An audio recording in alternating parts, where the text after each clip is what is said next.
নমস্কার, আজকে আমি আপনাদের কাছে যে রান্নাটা নিয়ে এসেছি সেটা আমাদের বাড়ির সকলেরই প্রিয়, পালক পনির। মোস্টলি শীতকালে এই রান্নাটা খেতে খুব ভালো লাগে। আপনারা পুরো রান্নাটা দেখবেন এবং বাড়িতে ট্রাই করে আমাকে কমেন্ট করতে একদম ভুলবেন না। পালক পনির বানানোর জন্য প্রথমে নিয়ে নিয়েছি পালং শাক, পনির, পেঁয়াজ, টমেটো, ধনেপাতা, আদা বাটা, কাঁচা লঙ্কা, বেকিং সোডা, কাজু, কাসুরি মেথি।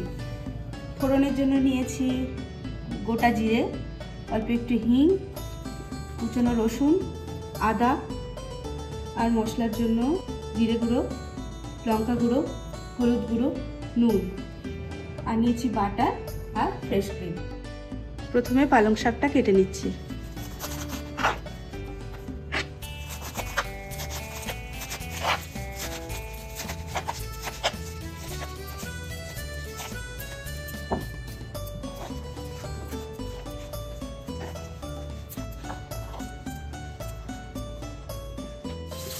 প্রথমে পালং শাকটা ভালো করে ধুয়ে নিচ্ছি। অনেক সময় পালং শাকের মধ্যে অনেক কাদা বালি এসব থাকে, ভালো করে না ধুলে কিচকিচ করবে। এবার কড়াইতে জল গরম করে নিয়েছি, এতে দিয়ে দিচ্ছি একটু বেকিং সোডা।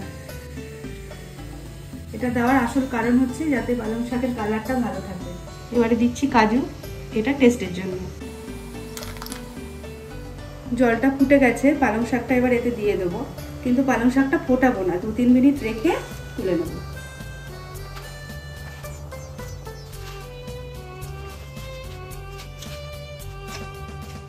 এটাকে বেশি নাড়বো না, জোরে জোরে হালকা হাতে জাস্ট টুইস্ট করে নেব।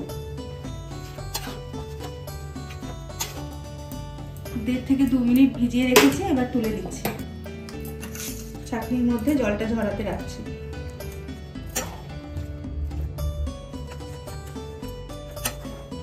একটু চেপে চেপে এক্সট্রা জলটা ফেলে দিচ্ছি।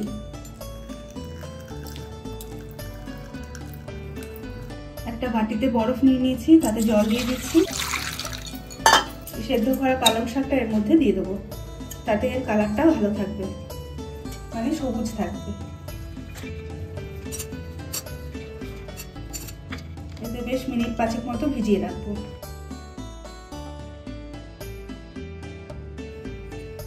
এটা ভালো করে ভিজে গেছে, এবার এগুলোকে হালকা হাতে চেপে চেপে জলগুলো বের করে নেব, ঠিক এইভাবে। বেশি চাপবো না, কারণ এটা তো মিক্সিতে দেবো, জল তো প্রয়োজন হবে।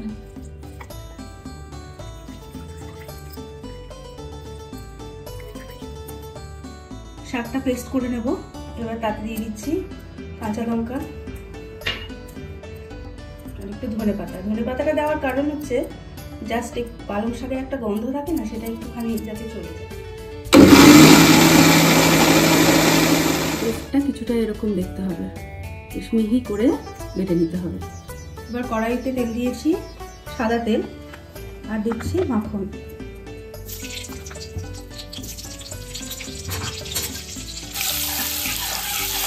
তেল আর মাখনটা গরম হয়ে গেছে, দিয়ে দিচ্ছি গোটা জিরে। এটা দেওয়াটা খুবই ইম্পর্টেন্ট।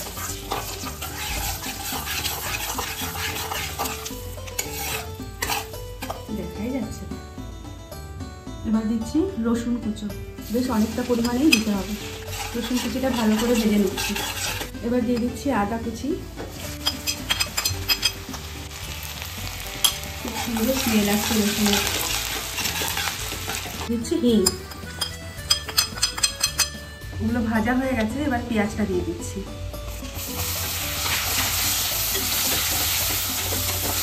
পেঁয়াজটা বেশি ভাজবো না, পেঁয়াজটা হালকা গোলাপি হয়েছে।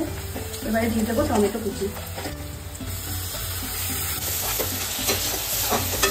টমেটোটা আর পেঁয়াজটা ভালো করে ভাজা হয়ে গেছে, এবারে আদা বাটা দিয়ে দিচ্ছি। আর দিচ্ছি গুঁড়ো মশলাগুলো।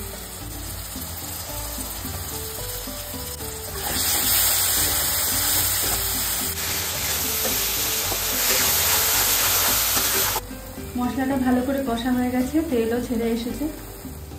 এবারে পালং শাকটা দিয়ে দিচ্ছি।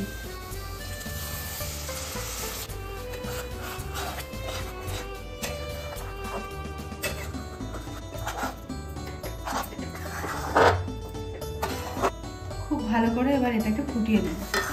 কাসুরি মেথিটা এখনই দিয়ে দেবো যাতে ফ্লেভারটা এনহ্যান্স হয়ে যায়। পালং শাকটা ভালো করে ফুটতে শুরু করেছে, এবার পনিরগুলো দিয়ে দেবো।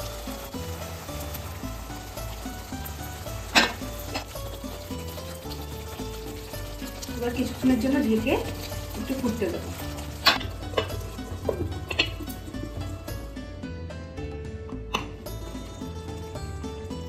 বেশ অনেকক্ষণ ফুটিয়ে নিয়েছি।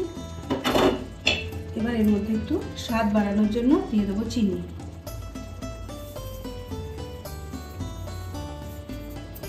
রেডি আমাদের পালক পনির। এবার দিয়ে দিচ্ছি উপর থেকে বাটার।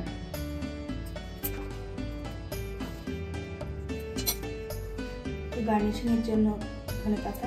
এবারে উপর থেকে ফ্রেশ ক্রিম ছড়িয়ে দিচ্ছি। এটা এই ডিশটাকে আরো ক্রিমি এবং সুস্বাদু করবে।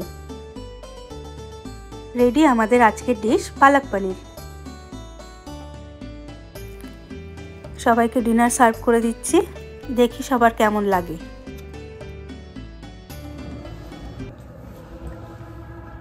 কেমন আছে? দারুণ দারুণ, ঠান্ডার মধ্যে। কুর্তিটা কেমন আছে? দারুণ দারুণ, অসাধারণ। বাবাই কেমন হয়েছে? Very nice. মামাম তো এখনো খাসনি, তাড়াতাড়ি খা, খেয়ে বল।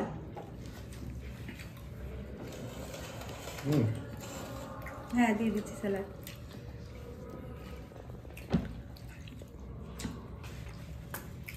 রান্নাটা সত্যিই খুব ভালো হয়েছিল।